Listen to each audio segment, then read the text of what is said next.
پھر ایک چھوٹی سی میں دعا بتا دیتا ہوں. فرمائیے. ایک دعا اللہ کے نبی صلی اللہ علیہ وسلم نے فرمایا تھا کہ جو اذان اور تکبیر جو نماز کھڑی ہوتی ہے، جب اذان ہوتی ہے جو نماز کھڑی ہوتی ہے جو اتنا 10-15 منٹ ہوتے ہیں، اس کے دوران جو اس دعا کو 3 دفعہ پڑھ لے گا، اللہم انی اسألک العفو والعافیہ فی الدنیا والآخرہ، اتنی دعا ہے جو آپ نے فرمایا جو 3 دفعہ اس کو پڑھے گا، اس کا مفہوم ہے اس کو اللہ چار انعام دیں گے، جن میں سے سب سے پہلا انعام یہ ہے کہ اللہ اسے ایسی بیماری نہیں لگنے دیں گے جس بیماری سے موت آ جائے.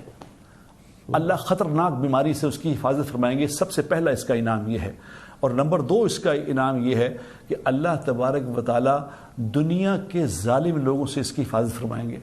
اور نمبر 3 روزی روٹی کے لیے اتنا بھاگنا نہیں پڑے گا، اللہ آسان روٹی عطا فرمائے گا. اللہ نے ہمیں ہر چیز ایک بار اور پڑھ دیجئے مولانا، ایک بار اور پڑھ دیجئے. اللہم انی اسألک العفو والعافیہ فی الدنیا والآخرہ. جو کسی وقت بھی پڑھ سکتے ہیں، اس کا اثر تو ظاہر ہے وہی رہے گا نا.